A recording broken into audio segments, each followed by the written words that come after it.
In this video, I'm going to talk about how to be your authentic self. When I woke up in 2013, learning to love myself and learning to heal from my past and forgive my past was some of the hardest things I've ever had to do. But up until the current day, learning to be my authentic self has been an ongoing journey. And I look back on my healing journey, from 2015. I quit drinking and I went from being this guy who would throw UFC parties every month, have a barbecue full of meat that usually got burnt because I was too wasted to remember that I had to flip it. But I would be the guy, passing around the bottle of tequila. I would finish off a 2-6 of vodka and I'd forget, who won the main event every single night, and I'd have to rewatch it the next morning just to see who won. I went from quitting drinking, quitting eating meat, becoming a vegetarian, and playing with crystals, and becoming my authentic self was one of the scariest things I ever had to do because I faced all this judgment. When I first quit drinking, the next month, when there was UFC, I just had people showing up to my house with alcohol, just assuming that I was gonna have a party, and telling all my friends, everyone I hung out with, birds of a feather flock together, we're all boozers.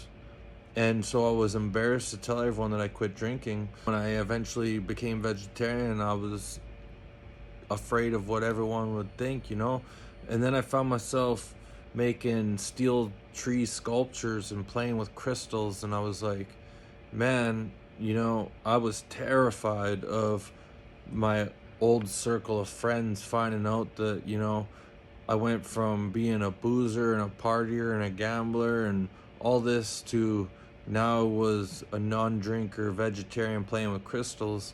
When I created my first sculpture, it brought me so much joy. It was the first thing after 2 years since my mom passed away from cancer that actually brought happiness into my life, after believing for 2 years that I was never going to experience anything outside of family that would make me happy.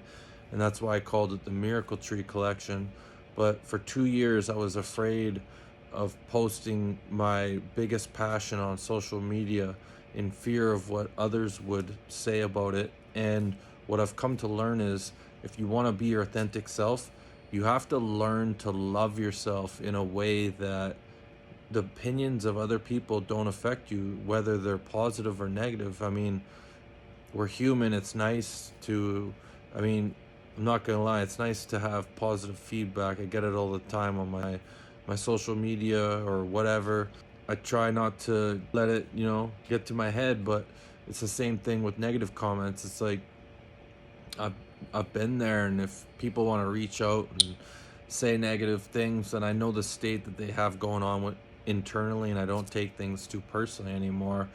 But the point that I got to where I was like, you know what, I just don't give a fuck anymore about what people think about me, was the most liberating and freeing feeling that I've ever had in my life. And more recently, a couple days ago, I got a hotel room in Vancouver. I was chilling on Third Beach, and I did a larger dose of mushrooms than I've done in the last 2 or 3 years, simply because I was in no rush to connect with my angels. I've been on a up and down journey with my guides and angels in the last few years, and whenever I do mushrooms, I get a visitation or I hear from them. And I did mushrooms a couple days ago, and I just get dialed in. It's like I have a cell phone in my hand talking to my guides and angels. And after hours of all this stuff coming up that I needed to process, it was one of the most uncomfortable journeys that I had.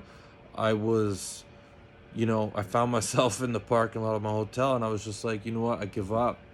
If all this stuff that I have to say that is truly me is just going to offend people. And I was just feeling like, I remember thinking, I'm like, I've never fit in this reality. And now that I'm become spiritual and had all these visitations from Jesus and angels and out-of-body experiences, I still don't feel like I fit in. And my guides and angels were like, you've been through a unique life path, and your message is needed to be relayed in the way that is authentic to me, because it's going to resonate with people You know, there's enough people out there saying namaste, rainbows, butterflies out your ass. I'm going to resonate with a different crowd. And I was debating on whether I should delete my social media and just stop making content altogether. And I was told straight up, your message is needed because it's going to resonate with others. And so I was just like, you know what? Okay, fine. I won't delete my social media. I'm going to speak my message. And if it rubs people the wrong way, then so be it. This is who I truly am. You know, I had some message come to me recently from a tarot reading, and basically, like, you know, some people see your frustration as weakness and they view themselves on a higher spiritual evolutionary plane than you simply because, you know, they feel like their heart's more open, or they were born with some spiritual gifts, this and that. And even though I've learned not to give an F about other people's opinions, I'm still human, and some things, you know, hook me more than others. And when I hear that, you know, people may watch my videos and think that they're more ascended than me because I'm coming from a place that doesn't seem to be as heart-centered as them, it makes me laugh, to say the least. I've received messages from angels that there's not many people that have ever walked this planet that have done more internal shadow work and healing work than I have. And so when I hear of people thinking that they're on a higher evolutionary plane because I'm sharing my frustrations, it makes me laugh. You know, one of the things that was really hard for me on my spiritual awakening was, you know, around 7 years after I awoke, I felt like I started judging everyone in the spiritual community, and I was like, I've been through more than you, and I've healed more than you. You know, I looked at everyone in the spiritual community as being weak. And I started asking my guides and angels, I said, why did you drop me off on a fucking planet full of retards? I was like, why did I go through all this bullshit? My frustration comes from the fact that most of the spiritual community is still sleeping. When I woke up and I knew about underground trains that are transporting children for child sex trafficking and even worse, and nobody knew about it, and I felt like a crazy one, I was like, why did I come to such a sleeping fucking planet? Why did I have to black out as a child from the trauma that I was put through in my environment? You know, I told Jesus, I was like, you're a fucking idiot for coming here. I'm like, humanity at the time wasn't ready for you. And I felt like it would have just been easier to flood this planet and the fuck with humanity. So my frustration comes from the crimes that have happened against humanity and the lack of action that has been taken by the spiritual community. I see a bunch of people that are sleeping. I see a bunch of people that are blinded by the light, too afraid of their own shadow to do anything. And so I just really questioned why I was here. And this is where my frustration comes from. My frustration comes from remembering before I was a soul and knowing that Archangel Michael asked me to come here as a personal favor, and then being set up with dollar store guides that would end up screwing me over and just being like the worst assistants that I could have been assigned. And then questioning Archangel Michael, you know, what's up? So my frustration doesn't come from a gradual beginning stage of awakening.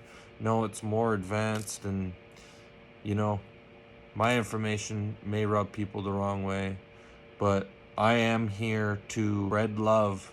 However, my message may be a little different than most of the spiritual teachers out there. So just know that if you're subscribed to my channel, you're in for a little bit of a different individual than most out there. So that's all I got. Thanks for watching.